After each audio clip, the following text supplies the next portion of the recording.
All right, folks. Welcome to the Nemer off-season chat episode number 4. Uh, this thing's really been doing really well, and Reese reached out to me and wanted to get a few other people together that support our hobby and support our craziness with, you know, all kinds of things, parts, service, stuff like that. And I wanted to go ahead and bring them together and have a little chat and talk a little bit about their background, motorcycling, racing, and how they support the hobby and Nemer overall. So I'm going to turn it over to Joe, and we're just going to go just like a clock and go right around the clock. Hey guys. So how did I get started racing? I was the first person in high school to have a motorcycle. It was a Ninja 250. I didn't know not to be proud of it, as proud of it at the time. Later on, people are like, it was a 250 guy. But yeah, so I rode down the street for years. And then one day, a girlfriend I was dating for my birthday got me a Penguin Race School day. And all I could think to myself was like, oh, God, paying to go in circles.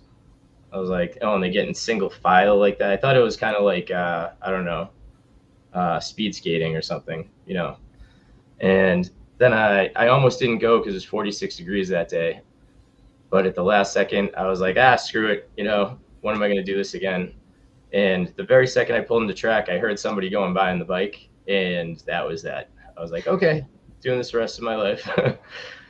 um, and then I did, after that Penguin Race School, I started doing some track days just to get up to speed first. And I progressed pretty quick. So about a year and a half later, I started signing up for races, and it's been off to the races since. I don't see the end in sight yet. Cool. Awesome. And let's do the intro. Let's do the intros before we start plugging stuff and talk about what you do and what you sell and stuff like that. So we'll go over to Adam next. Yeah, awesome. First of all, thanks for having me on.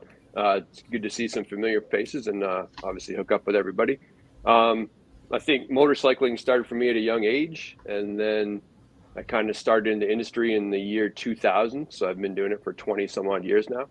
And I started racing, I think 2011 or so. Started doing that on a GSXR 600 and then kind of bounced around on a ton of different stuff for the last few years. It was a good time, and like everybody, most of us started out doing random track days and stuff like that, and then kind of got bit by it and just started racing and moved in next to Timmy Ho for, I don't know, 10 years or so now, and it's been a good time ever since. Nice. Go ahead, Reese. Oh, I'm next. Okay, sweet. So actually, I'm the odd man out. I actually have never been on a race prep surface. I have not been on a street bike. I actually do graphics for all sorts of bikes, and so that is why that it's there. My dad actually got me into all this, and unfortunately, he had passed away this July, racing as well. But so he really got me involved into what I do. I actually was in the cars before this, and I started designing cars through video games, and then eventually I got into what I do, which is designing all types of bikes and all types of graphics for everything racing. So it's pretty cool. Yeah, and I hadn't heard of your graphics company until just recently. Of course, I'm new. I'm still trying to learn everybody who's who. And when I saw Shell's 660, I was like, wow, that came out awesome.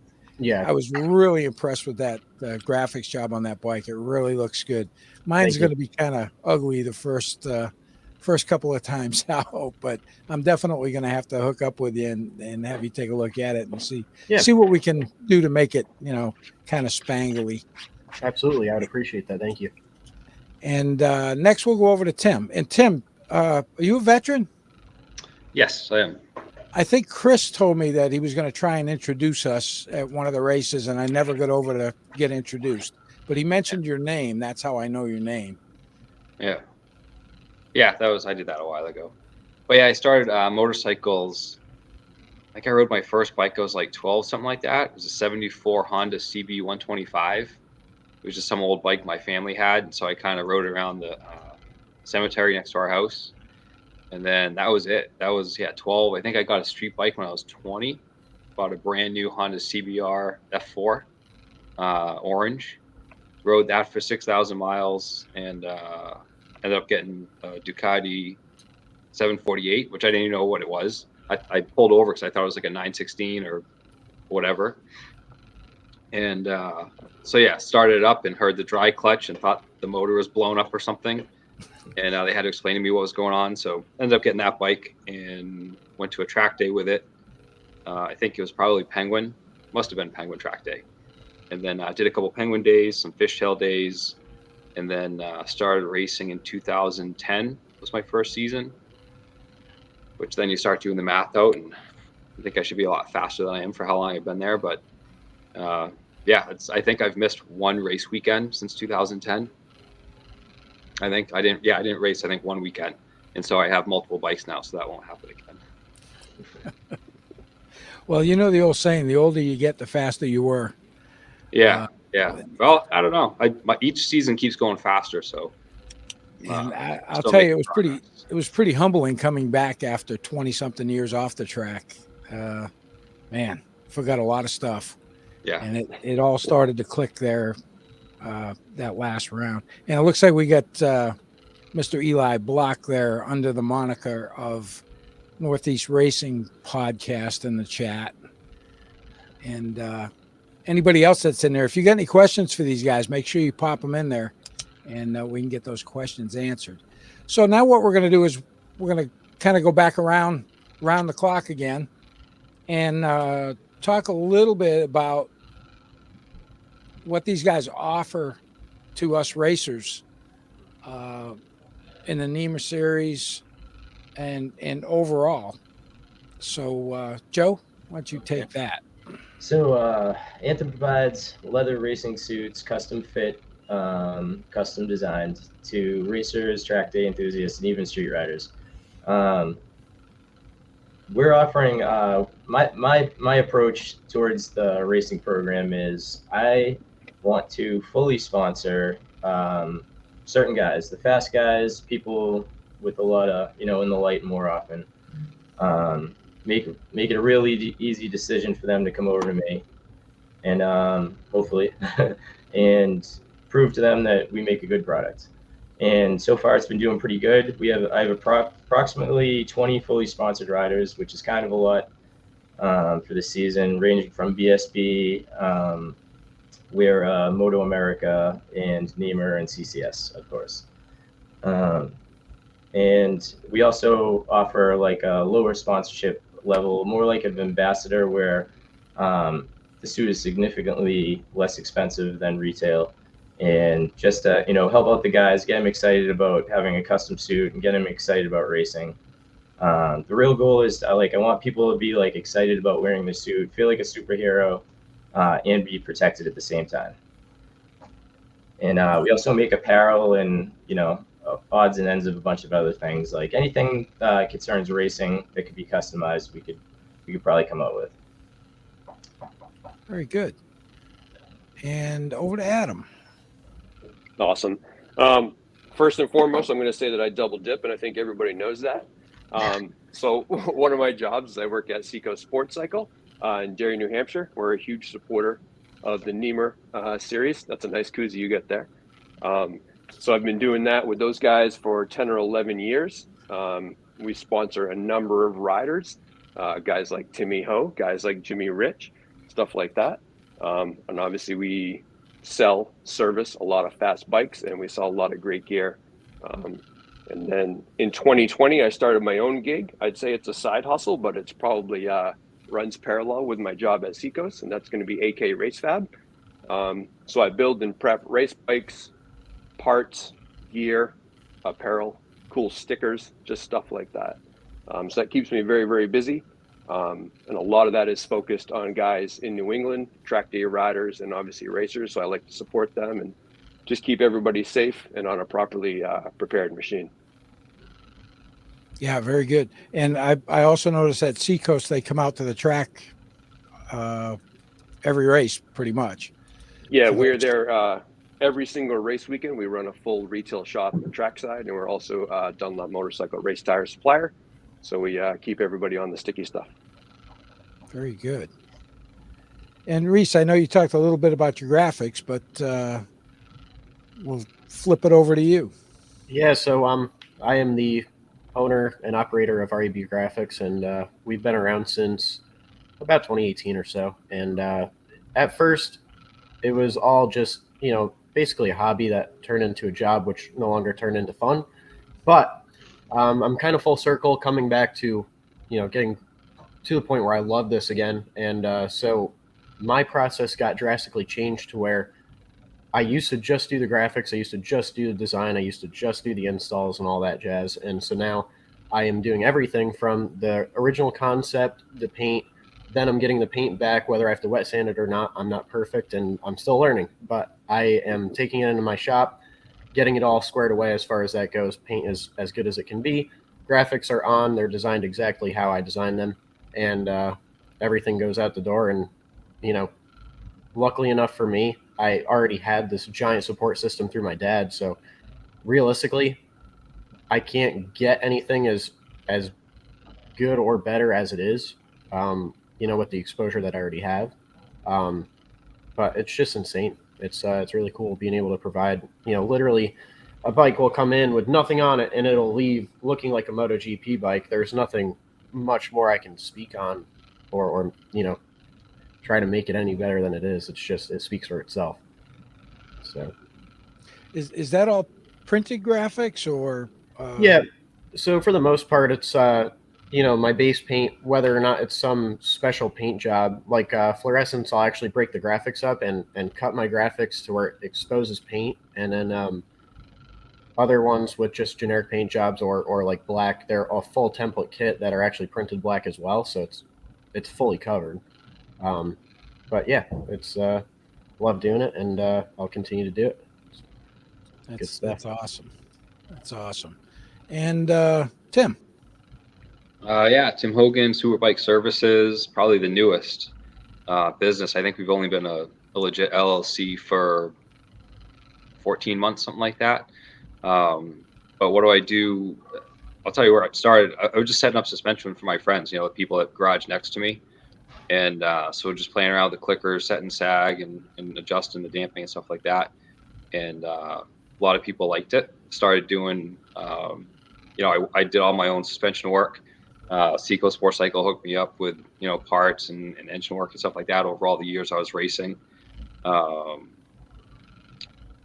So I kind of ended up starting to get my own tools and do my own stuff. I've been a mechanic since I was 15, since like 95.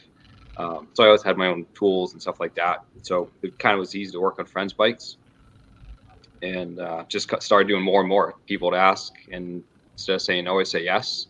And then it kind of got to the point where I had to decide if I was going to do it for real, or or kind of just stop doing it mostly altogether.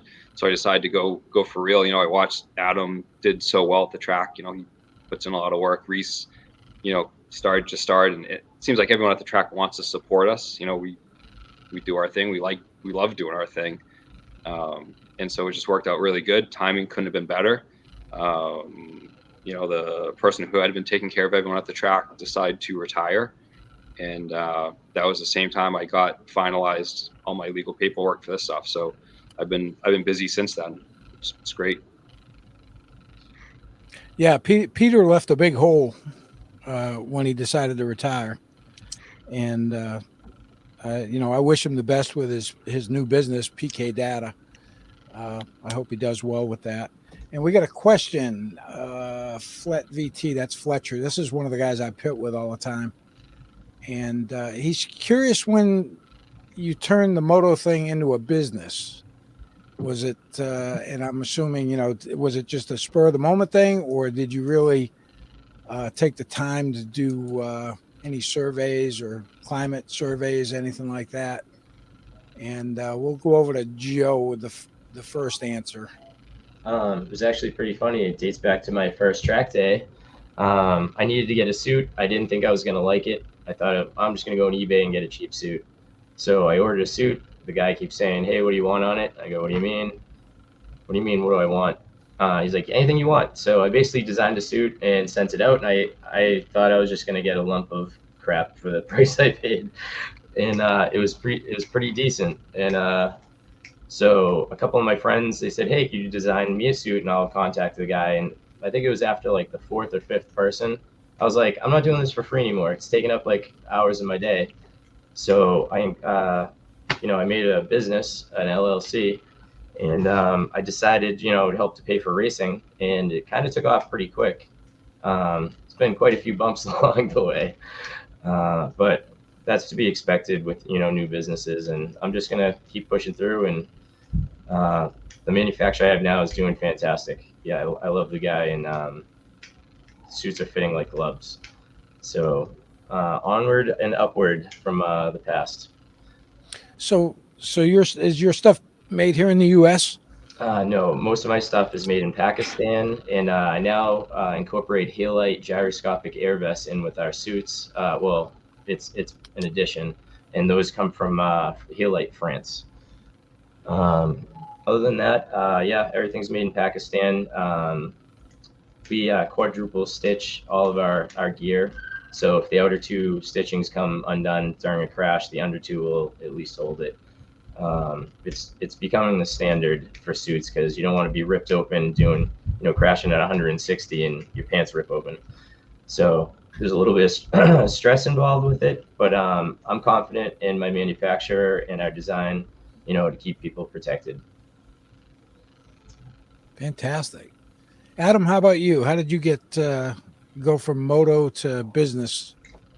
Like I said, I've been in moto, working in the dealership side of it since 2000. And I figured after 20 years of seeing what was going on in the industry, there was enough demand in this general area for me to kind of start working on bikes for people. There was enough guys that needed custom work or one-off work or fab work or fixing whatever it may be, that it kind of turned into officially, my hobby went official in 2020. And again, it was just by meeting and knowing all these great people at the track. Our community is very, very friendly. It's very supportive. And whether you're helping a guy after he just fell down, or if you're taking his bike home after a weekend that he had hard knocks, it was just great to get that support from everybody. And I love to give that back. So that's it was just a collective thing. It was like, hey, let's make this happen right now. And it's been really great since. Fantastic. And Reese, I know you said your dad kind of pulled you along with his career. Sorry about that. And if you want to expound on that a little bit. Yeah, so literally, if anyone knew my dad, it was simple. And if something didn't get done, then he went and did it himself. And so he didn't get number plates for a weekend. He bought a printer that is way better than number plates had to be. And so from there, I just started fiddling with the thing. I didn't really know much about it, and just kept diving. And now I'm to the point where I've dove as deep as I can, limiting myself on material that's available now. So it's great. Just going to keep going, and I'm very proud to be where I am. Yeah, and like I said, I've seen I saw the 660 and when he posted the pictures of it, and I mean it does. It looks like a Moto America bike. Yeah, that's the goal, is to make them look as good as they possibly can. It doesn't matter who you are. I don't care if it's a track day bike. I don't care if it is actually a MotoGP bike. All of the quality is the exact same. I can contest to this. He did my R1 and my R6, and the R1 I'm afraid to go fast on, partially because it's scary, but the other half is I don't want to ruin the wonderful the vinyl job he did on it. It's ridiculous, actually. I love it.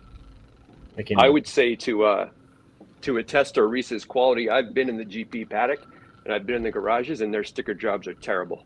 I personally never have.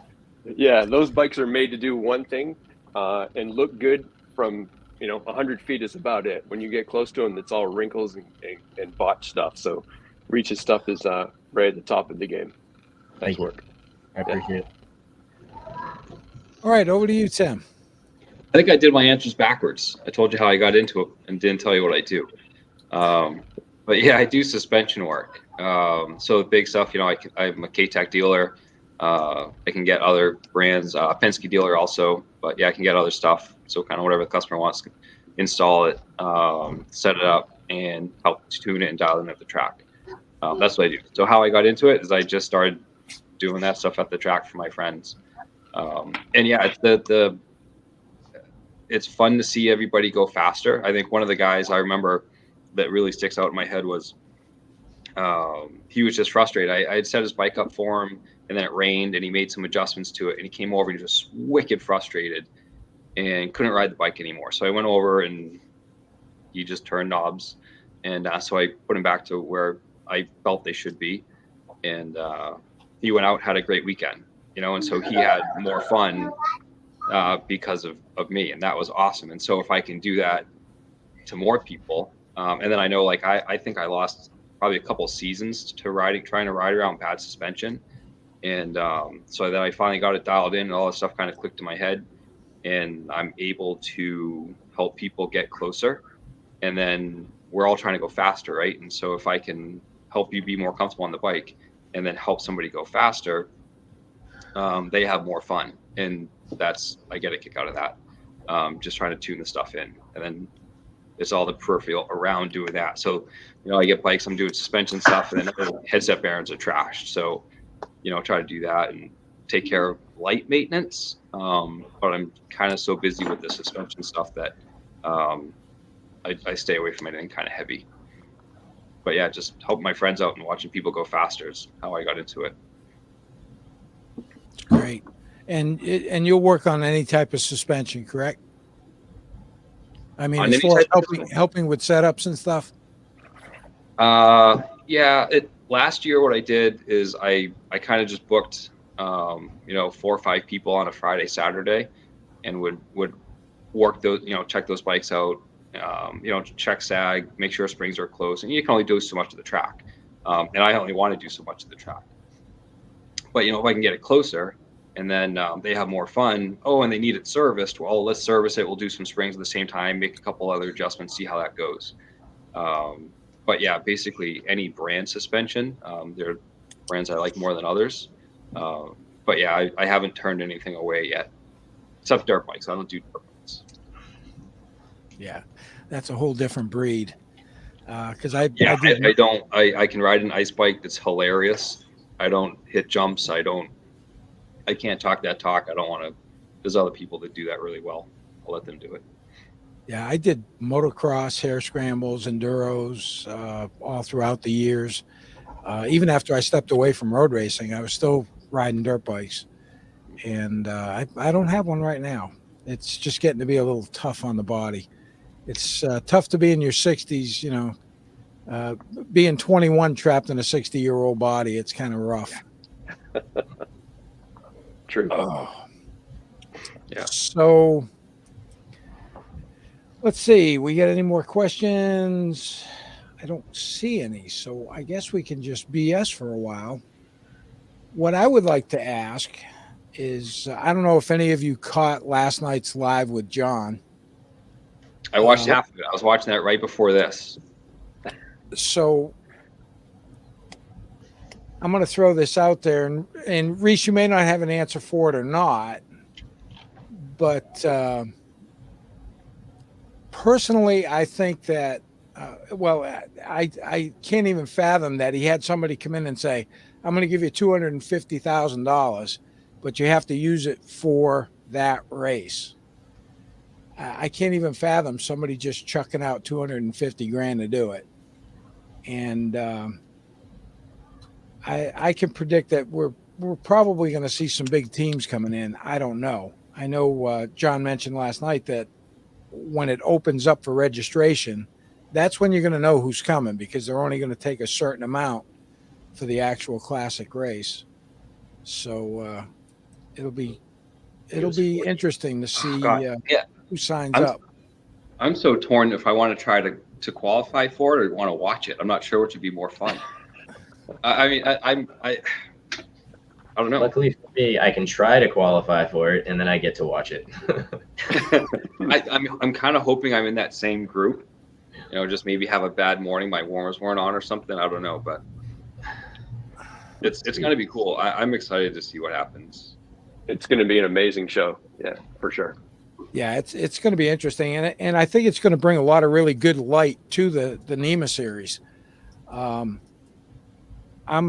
way out of my realm when I'm talking about it because I don't know a lot. I always raced down south. I was stationed at Fort Stewart.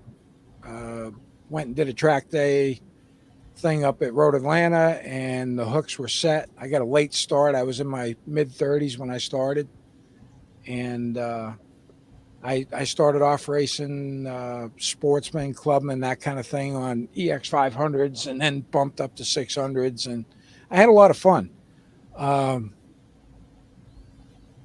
But I think this is going to bring some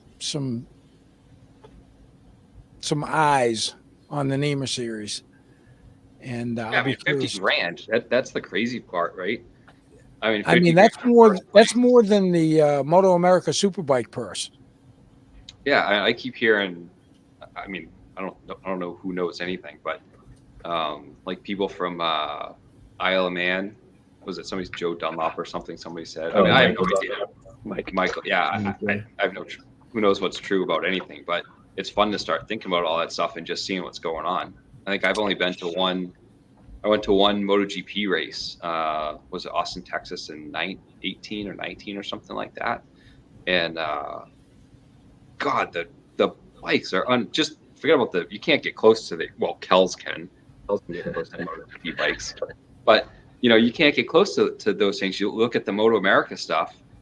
Holy God, the swing arms on those things are to drool. The gas tanks are to drool over. The bikes are unbelievable. I love playing with these things. It's like I get to play with everybody's toy, and then when I get sick of playing with their toy, somebody else gives me another toy. I can't wait to go see all that stuff up loud.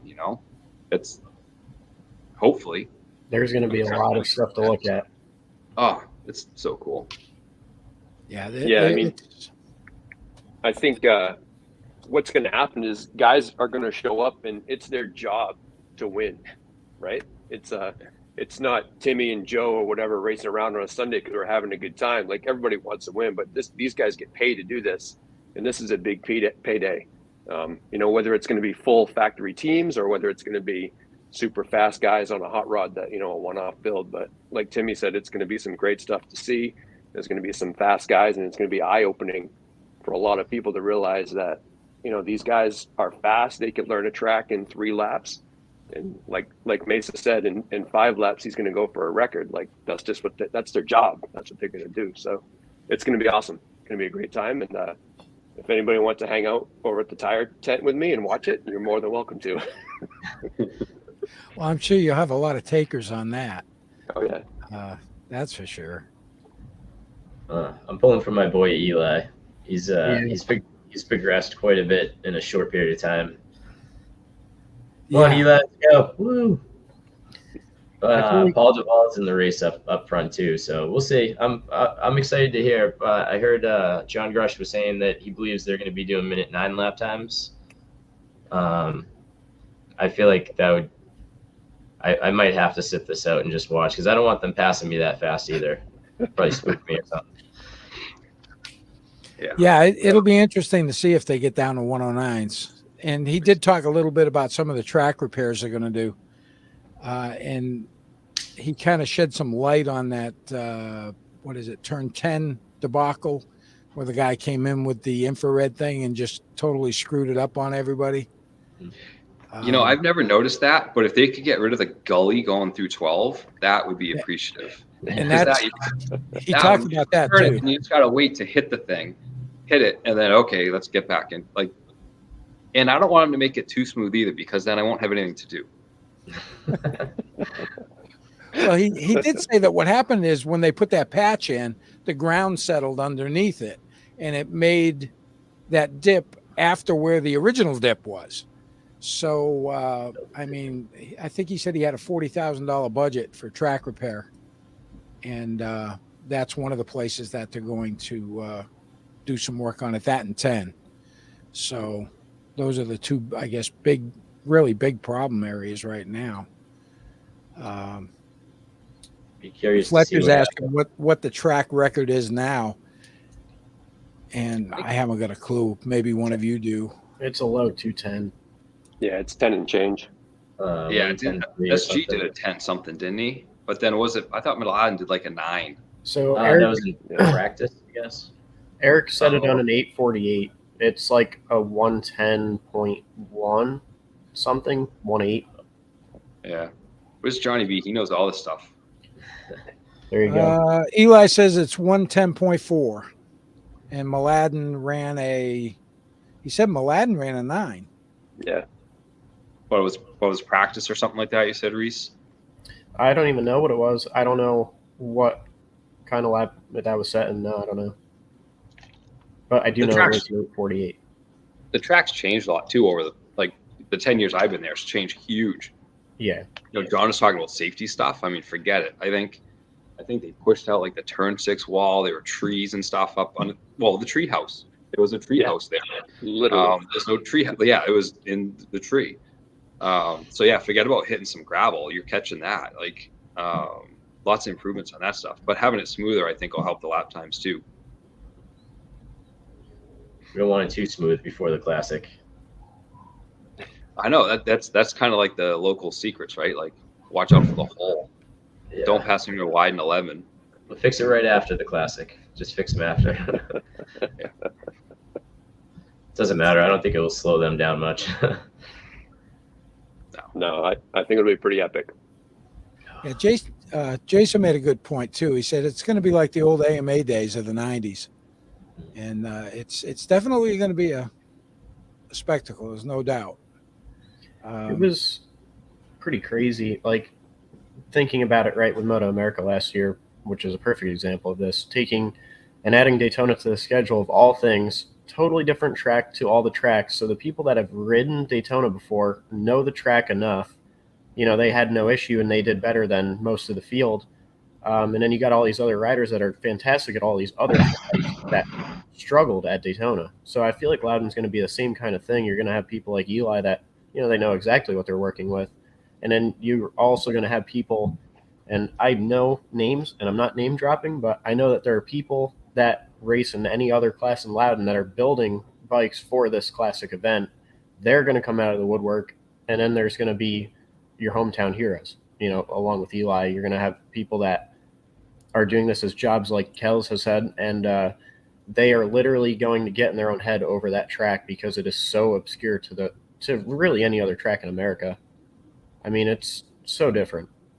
Yeah, and I can agree with you there because I did most of my racing down south, like VIR South.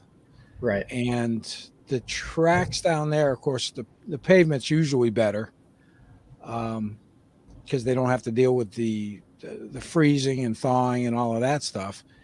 But they're usually like Roebling Road, my home track. I had a house, you could almost see it from turn 2 while I was down there, and it was great. They had just repaved it way back when, and then they just repaved it again last year. And I'm going down in February for an ARMA race, and I'm going to run a couple of different classes. I've got my SV, and now I've got the RS, so it should be a lot of fun. But they're a lot faster track too. Yeah. You get longer straightaways, you get faster corners. And when I came to Loudon, I was like, holy shit. What a humbling experience. Cause I mean, I was an expert way back when, and I come out there and I'm like, what am I doing wrong? And I did get some help from some of the other new guys that were like, well, you need to carry one gear higher, blah, blah, blah, to get the SV. Because I was trying to ride the SV like a 600, and you can't do that. You got to keep the RPMs a little bit lower and let it grunt out of the corners. And then I was really getting a good drive. And I got, almost immediately after I figured it out, I got my bump to amateur. And Now the goal is to bump back up to the white plates. That's what I'm going to work on the first couple of races this year. That's my goal anyway. How about anybody else for goals this year? Aim high or aim low and shoot high, or My goal is just to beat Brett. That's it. Single. I have a few goals out there. The whole new batch of amateurs that will be joining me somewhere not at the front of the pack, most likely. Samir and Sam Martin. Yeah, let's go. Oh, that's right. Sam bumped up this year. Oh yeah, I just raced with him in Florida. He did a second better lap time than me. He had a day to practice, but that's not an excuse. But I feel like he's going to be trouble next year for me, so I'm going to hopefully hit the ground running and attack, get in front of him and stay there, hopefully. I think Mike Lee's going to beat them all on stock suspension again. Oh, Mike, every time I see him, He Hey, did 15 or something, right? here's a question I just stock threw up. suspension. That's awesome. Who's the local guys you think are going to qualify for the Classic?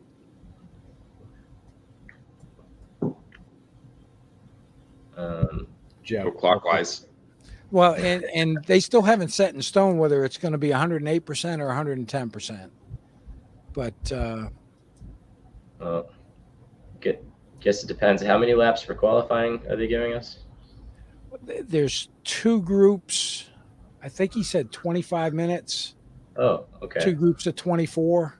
I think I got 2 laps in last time. It was mostly my mistake, but yeah, it didn't end well for me. Definitely Eli will be up there. Scott, Sam Greenwood races. I think he'll be up there.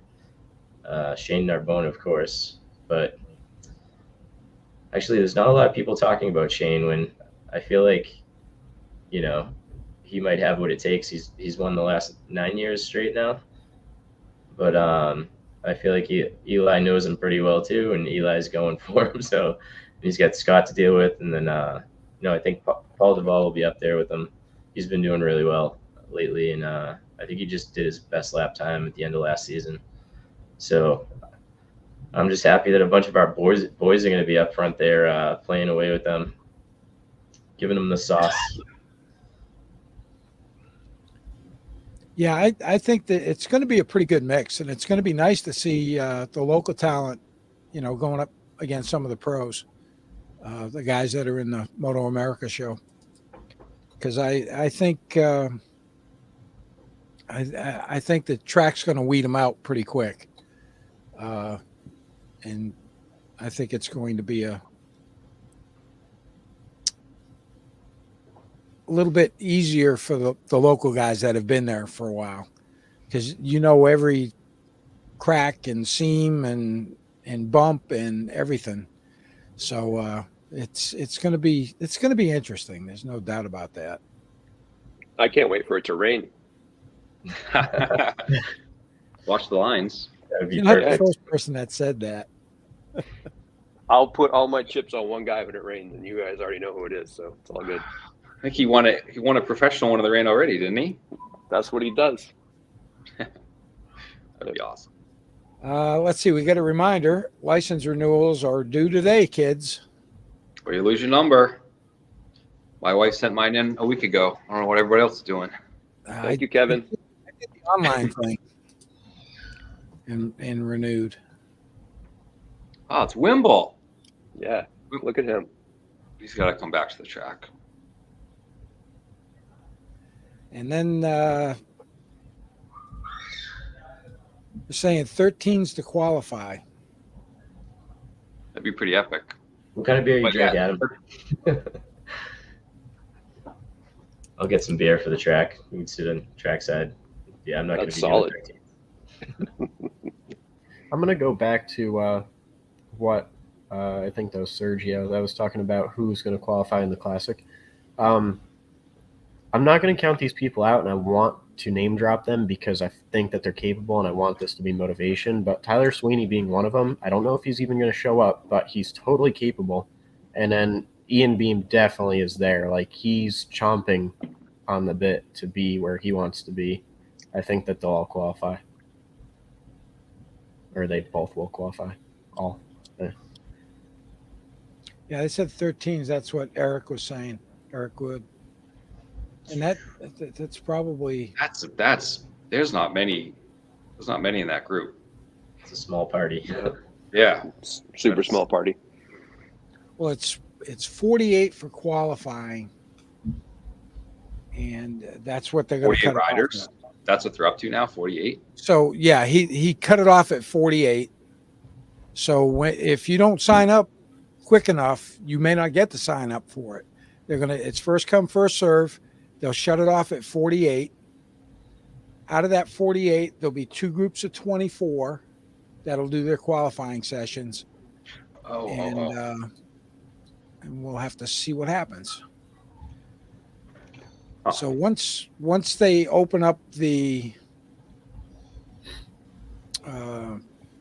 registration on Motoreg, once those 48 spots are taken, that's it. That's the cutoff.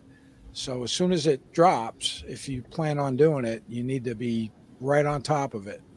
But that's just to try to qualify. So you could register and not even I'm not doing 13, so I'd register and then just go do a slow time, and that's kind of crazy.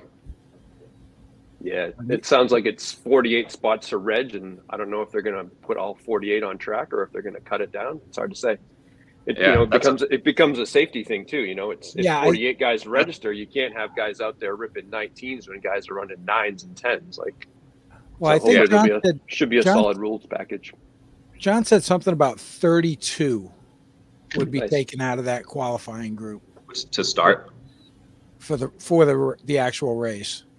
So, and again, he said he wasn't sure if it was going to be 108% of the fastest or 110%. How many used to do the old AMA races? Because I remember they'll get posted up on YouTube every once in a while. They get pulled back down, but you can go watch them. Those are cool to see some of the local guys getting lapped in like the second to last race or whatever, or second to last lap. But how many were in those races? You guys remember? I don't know. Those were stacked. Were they? I mean, they had hay bales too, which wasn't super cool, but Of course, it was cool. yeah. So the only Men other, with men. Yeah. I didn't know if you were done. I'm sorry, Tim. Oh no, it's just wondering how many races there were. Riders. So the only other thing that I want to bring up too along these lines are the new Moto America rules being utilized for this race, and that's a whole other thing. If you miss that and you go out there with a stock 600, you're gonna be walked by V2s, 765s, and all this other stuff. Granted, that's if you're willing to have a V2 with this $10,000 ECU package too. I think John did mention that Warhorse was coming, HSBK out of New York, M4 Suzuki. Yep. They definitely were planning on coming. So not sure who else. I don't know which one of the Dunlops. I think there's only one of them left that's still racing. Mike.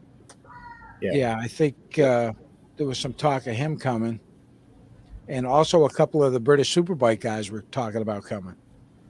So I don't know if that 50 grand is going to pay for them to have their bike shipped over and all of that, but or even if they have a chance at winning. Of course, they're used to riding on some sketchy shit anyway, doing the TT. Yeah. I watch the TT every year, and I just sit here with my mouth wide open going, you got to be shitting me. Whizzing through those little villages. That's insanity. I like the votes going on over here for Anthony for who would qualify. I want to see that. I will definitely be the umbrella girl. Somebody said the ECU is only 2,800. I apologize. I did get that mixed up. I'm talking about the 750 to 600 conversion with their throttle bodies. That's what I was talking about. I'm sure the ECU is $2,800. That sounds legit. Yeah, I think they just need to obviously get the solid rules package out and make sure it works out for everybody. Obviously, crossing whether it's middleweight GP stuff lined up with Moto America, whatever it may be, that needs to be figured out. And if guys can race up a class, can you pull in a RS 660 into GP into this? What are we going to do? So I think people need to know that, and I think John's on top of it, and he'll get it out to us soon enough so we can finish up these builds. If somebody was building a bike. Yeah, Brett mentioned 109.568 by Matt Mladen in 2001. Nice. And then Sam Martin did the math. So if somebody turned a 109 flat, that 8%, you'd have to qualify at a 114.5. Brett might have been in that race. He probably was. I watched an old video with him. I saw one with him, and I think one was Seth. The Genghis Khan. I think they both raced with the AMA guys up there. That would have been, what was it, 2001 was the last time they were pros at Loudon? That's right. Who's frozen? Oh, I'm sorry, I'm reading chat. No. Okay, trying to keep up with the chat. We've got over 20 people watching, so that's not bad. This is actually just kind of snowballed. I wasn't sure if I was going to keep doing it, if I was only going to do it once a month or whatever, but everybody's got so much interest in doing this, and with the chat and everybody that comes and watch and everybody that's on, I mean, what better way to spend your off season? Just get on here for an hour or so and BS and talk motorcycles. And I'm just trying to see if there's anything else. This is one of Eli's predictions. Shouldn't Eli be in bed? It's almost 8:00. I'm sure he's going to reply to that one. I'm sure he will. I didn't realize Eric was going to enter. Eric, is he? What? Name's up. Who? Long What? story. I'd try not to spill those beans, but I'm going to blame Eli for that. Oh, I mean, how could he not? I would if I was him too. I mean, shit. Yeah, why wouldn't you? Oh, I'd love Yeah. to see this. He's Oh, got God, more the laps best. fun than anyone on the grid. My favorite races, I think, were between Greenwood or Scott Greenwood, Shane Arbone, and Eric when Eric had the 848. Oh God, watch so that! Good. So good. They go three wide into the bowl like every single lap. It was awesome. Those are good races. Epic stuff. Yeah. Just a tidbit of history. 1997, I was down at Daytona, and somebody had posted the entire 200 race in like sections, and I was rewatching it, and the announcers were talking, and they mentioned Eric Wood. He had just announced he was going to go professional road racing back in 97. So that was just a cool history fact that I was watching through those videos. But I think the qualifying time at Daytona in 97, I think it was like a 2:06, which was, well, considering the iron everybody was running back then. Yep. The old ZX7s and stuff like that. I don't remember what the winning time was that year, but I used to have a lot of fun going down because we'd do the CCS week, and then they'd do the 200 at the end, and it was a lot of fun. And you get to see everybody, and the bikes, and that's back when Rob Muzzy was real big with Kawasaki, and Scott Russell was there, Miguel Duhamel, Yvonne, his dad. I raced with his dad in the old talk about riding a boat anchor. I was riding an 883 Cup bike back then, And you Wow. want to talk about riding a tank around a track, especially Daytona. But yeah, Miguel's dad raced with us. As a matter of fact, he took my buddy out and swept his front wheel out, and he ended up grinding one of his fingers down. I had to tape him all up so he could run in the 200. Good times. Let's see what else we got here. I know if they're going to do the Moto America restrictions on the, what is it, the Triumph, the 765, it's got to be by dyno. And The ECU. they weren't really sure about that, but I was talking to Rob Schwartz up at Rob's Dyno Service, and he says, I might have to dust off the portable dyno if they want to use it to, to validate the restrictions on those bikes, because you're going to have to be able to do it there. It's going to have to be done. What are they doing? Is it like a rev limit cap on those things, or I heard there was a change to the ECU they had to do, but I didn't know what it was. Yeah, I'm not sure what it. Most likely, it's something that they just flash into the ECU that limits the horsepower. Right, but I mean, they could do it RPM based. They could do it. If I had to guess, it's all by air fuel, because if you mess around with RPM, then the bike's not even going to be the same, Yeah, I mean, you just fatten it up until it just is soft. Like That's what I would think, of all things, because the Triumphs at Daytona, like, they sounded ridiculous. They were clearly, like, they had all the RPM range in the world. So Somebody just asked Eli about Ben Glotty. I was thoroughly impressed at round 7 with him on that 660. The lap times he was cranking out, I was like, are you kidding me? he used to do nasty things on the 400. I remember I got to spend a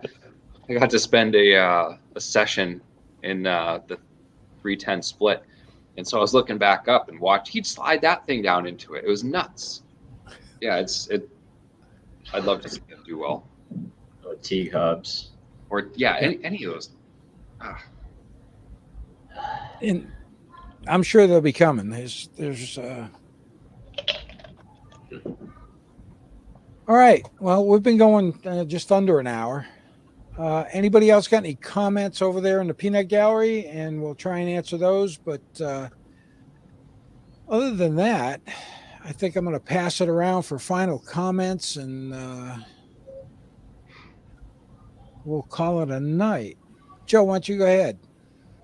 Well, first off, thanks for having me on your show. And if anybody's looking for a custom design suit or apparel, hoodies or collared shirts, I'll try to make the process easy. Just hit me up on Facebook or whatever. And everybody have a nice, safe race season this year.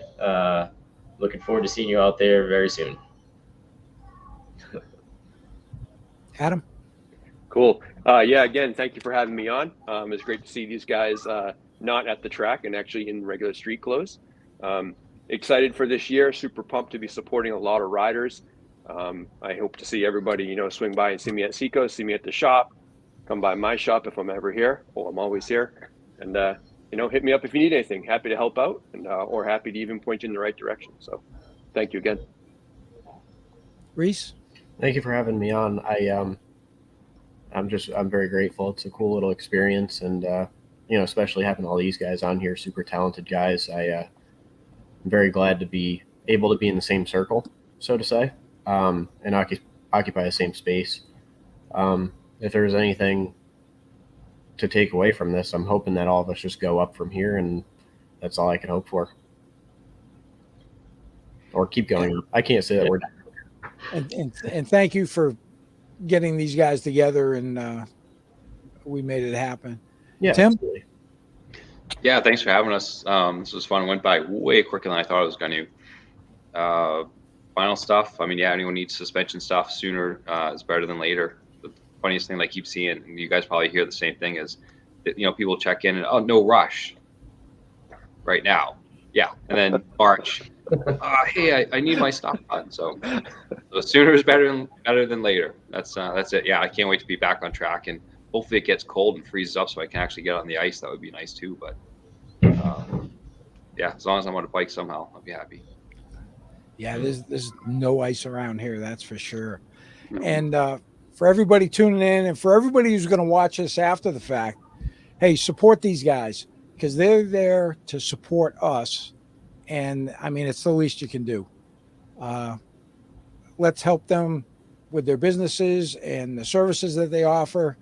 And in return, they're helping us. So, just keep that in the back of your mind. I know I've been over to the Seacoast thing a couple of times because I had a battery that went dead on me, and you guys magically had one on my SV. I mean, anything that you forget or need, you can probably get at the track from somebody somewhere.